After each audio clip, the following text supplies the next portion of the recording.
जय श्री राम।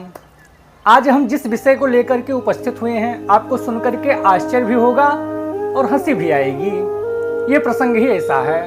हम लोग जब किसी से नाराज होते हैं, झगड़ा करते हैं, क्रोध करते हैं, तो प्रायः हमारे मुख से गालियां निकलती हैं।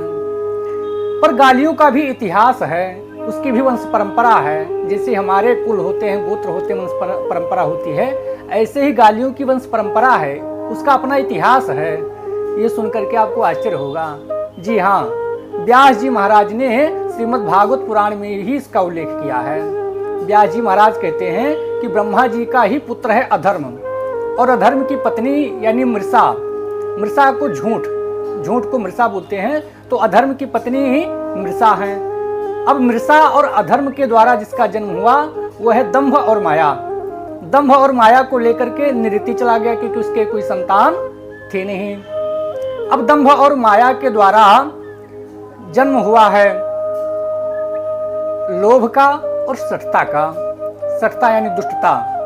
लोभ और सठता के द्वारा जिसका जन्म हुआ है वो है क्रोध और हिंसा।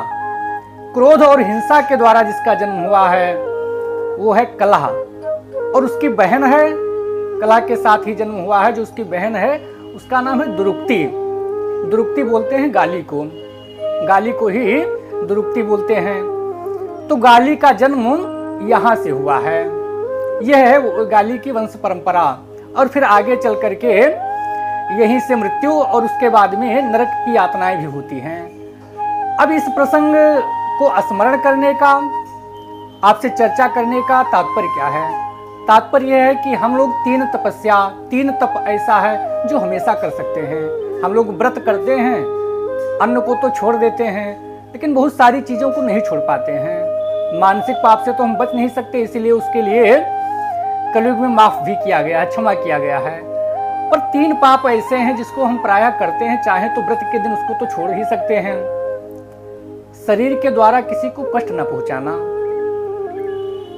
मन के द्वारा किसी के विषय में बुरा न सोचना, और वाणी के द्वारा झूठ न बोलना, और दूसरी जो सबसे बड़ी बात है वो है किसी को गाली न देना।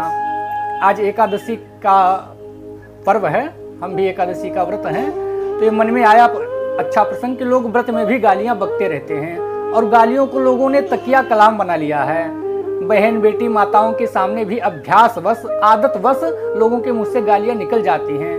कभी कभी उनको जब होश आता है तो शर्मिंदा भी प्रायः होते हैं, पर आदतवश जीवन में अपनी भाषा में तकिया कलाम की तरह उसको जो है रख छोड़ा है, इसलिए वो शर्मिंदा हो या ना हो, पर सामने वाले को शर्मिंदा कर जाते हैं।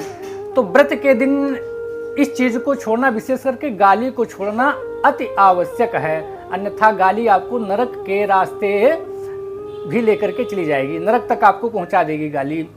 तो गाली पर चर्चा करने की, गाली के वंश परंपरा के विषय में जानने की, और गाली का इतिहास क्या है, इसका यही कारण है कि व्रत के दिन अवश्य करके हम लोग गाली का उच्चारण बिल्कुल न करें, और हो सके तो हमेशा के लिए छोड़ दे तो और अच्छी बात है। लेकिन व्रत के द्वारा धीरे धीरे अभ्यास बढ़ाएं कि आज हम किसी को गाली नहीं देंगे। आशा करता हूँ ये वीडियो आपको अच्छा लगा होगा।